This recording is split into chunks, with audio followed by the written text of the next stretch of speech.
video ini hanya untuk tugas, bukan untuk dikonsumsi secara umum. Halo sobat cerdas, selamat datang di podcast Insight Talks, ruang di mana kita ngobrol santai tapi berbobot. Episode kali ini kita akan membahas topik yang semakin relevan di dunia digital, reputasi media di era informasi cepat. Bersama saya, Fauzan Mubarak sebagai moderator. Hari ini saya ditemani dua narasumber hebat. Pertama ada Wincen. Saya dari perusahaan media Sindo TV News, dan ini ada teman saya content creator. Saya di Fernandes, content creator. Saya mengonten di Instagram, TikTok, dan juga Facebook. Saya Dito Kirana, saya content creator yang konten di sosial media TikTok, YouTube, dan Instagram.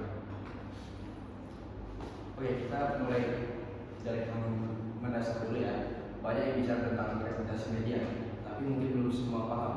Jadi menurut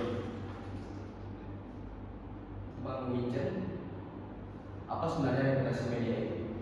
Reputasi media, kalau reputasi media itu berarti tentang bagaimana reputasi media itu dilihat orang, bagaimana tingkat media itu dilihat orang, bagaimana bagusnya media itu dilihat orang. Karena kan banyak tingkatan media, seperti di pekan lalu aja ada media bagus seperti Riau Post, ada media balap-balap seperti yang media yang dikenal atau media perorangan gitulah.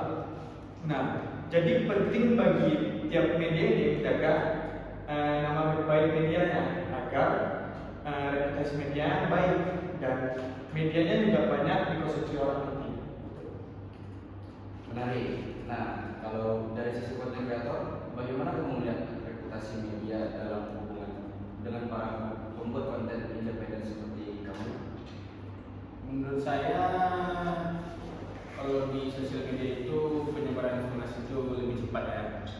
Dan juga tantangan yang saya rasa itu adalah bagaimana publik mengkonsumsi berita yang beredar di sosial media. Mungkin kayak ada berita juga kan di media sosial, mungkin banyak juga yang nanya ke influencer kayak mereka berdua ini.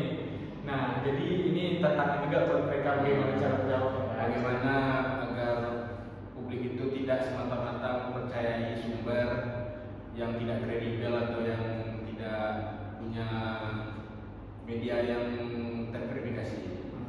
Untuk Bang Dito, pernah nggak sih Bang nemuin banyak pertanyaan tentang berita-berita yang lagi viral lah dikonsumsi masyarakat di media sosial? Karena kan aku sebagai influencer, dia nanya kayak tanggapan apa pasti ada lah ya. Nah, di tengah banjir informasi dan berita palsu, menjaga reputasi jadi tantangan tersendiri. Menurut Kak Wincen, apa tantangan utama yang dihadapi media saat ini? Oh, tantangan utamanya itu yang kayak AI sih. Karena banyak media sekarang yang mengandalkan AI. Kenapa? Karena AI itu lebih praktis daripada menggunakan manusia untuk menulis medianya, menulis beritanya. Nah, orang banyak menggunakan AI karena AI lebih praktis, lebih hemat, dan lebih efisien. Beda sama manusia, ada waktu capeknya, ada waktu istirahatnya. Kalau AI 24 jam bisa, gitu. Jadi banyak perusahaan media yang sekarang mengandalkan AI sehingga banyaklah media-media sekarang kayak dari perorangan hukumannya itu dikurangi. Mereka banyak menggunakan AI untuk meminimalisir inilah keuangan mereka juga. Oke. Nah, kalau dari sisi content creator, kamu merasakan tantangan yang sama? Yang seperti disampaikan oleh Bang Jin tadi, saya cukup merasakan ya. Tapi yang lebih saya soroti di tantangan yang sangat banyak lah bermunculan itu seperti penyebaran berita hoax ini. Ya. Karena kadang tidak semua warga itu melek digital kan, atau gampang lah dibodohi oleh oknum-oknum yang suka menyalahgunakan informasi. Di perusahaan media juga, di perusahaan media saya juga gitu. Karena banyak fitnah-fitnah dari tidak ada inilah, tidak ada reputasinya lah, atau tidak ada media yang tidak jelas lah yang menyerang perusahaan media saya. Kadang banyak seperti itu. Nah, dan perusahaan media saya juga, kami ada beberapa menggunakan AI untuk kepentingan, beberapa kepentingan saja, bukan untuk semuanya, hanya beberapa kepentingan saja. Oke. Kalau reputasi media buruk, dampaknya buat Bang Wijen apa? Oh, kalau untuk perusahaannya, reputasinya pasti turun. Media tuh bakal nggak dipercaya orang lagi.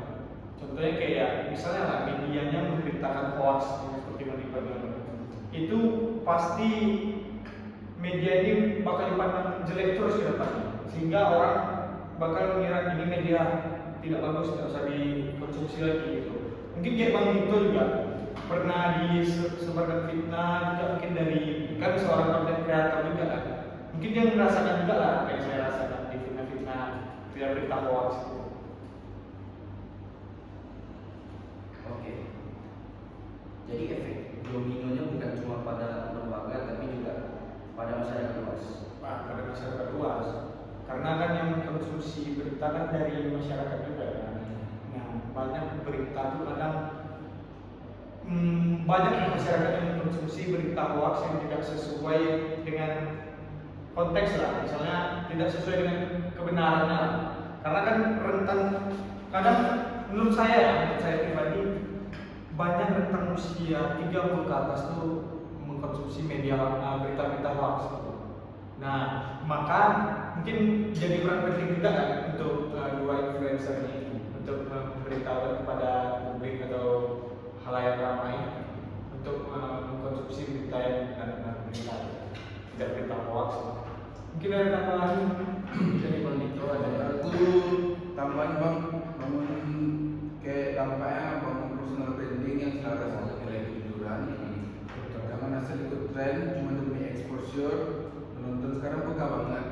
Sekali kita hilang kepercayaan, susah banget balikan. Nah, betul. Itu yang kayak saya bilang tadi. Kalau kita beritakan hoax, jadi sekali kita memberitakan itu, kedepannya publik nggak akan percaya lagi sama kita itu.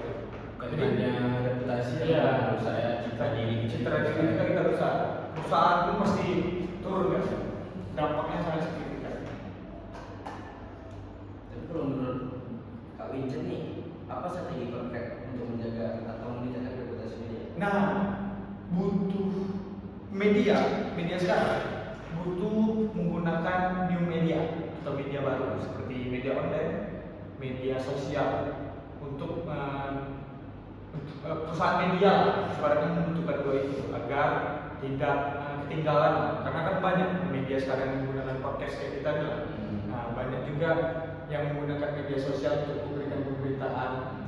Jadi strateginya mungkin ya perusahaan media harus mulai melangkah ke media baru, media online, media sosial. Karena kan yang paling dikonsumsi dan paling efisien sekarang itu media sosial. Nah, kalau kira-kira nih menurut para influencer ini, Kalau dari kami mungkin ya yang pertama itu kita harus membranding personal diri kita tuh sebaik-baiknya, karena influencer ini kan cukup berpengaruh di masyarakat kan. Jadi jangan sampai ketika ada isu-isu sensitif, isu-isu politik atau seperti bencana sekarang ini, jangan sampai kita yang influencer ini disewa menjadi buzzer, yang menggiring opini nanti yang memburukkan suatu pemerintah atau khalayak ramai. Itu menurut saya kita harus selalu transparan dalam menyampaikan berita dan informasi. Jadi influencer nggak boleh demi kepentingan pribadi juga, harus kalah kami kan. Sama lah kami sama media. keren banget nih. Jadi baik media maupun individu, reputasi itu bukan dibentuk dalam sehari, tapi dibangun lewat konsisten jangka panjang. Ya. Betul betul. Wah, pembahasan yang sangat membuka wawasan nih. Kesimpulannya, reputasi media bukan cuma soal tampilan atau popularitas, Betul. tapi tentang integritas dan kepercayaan.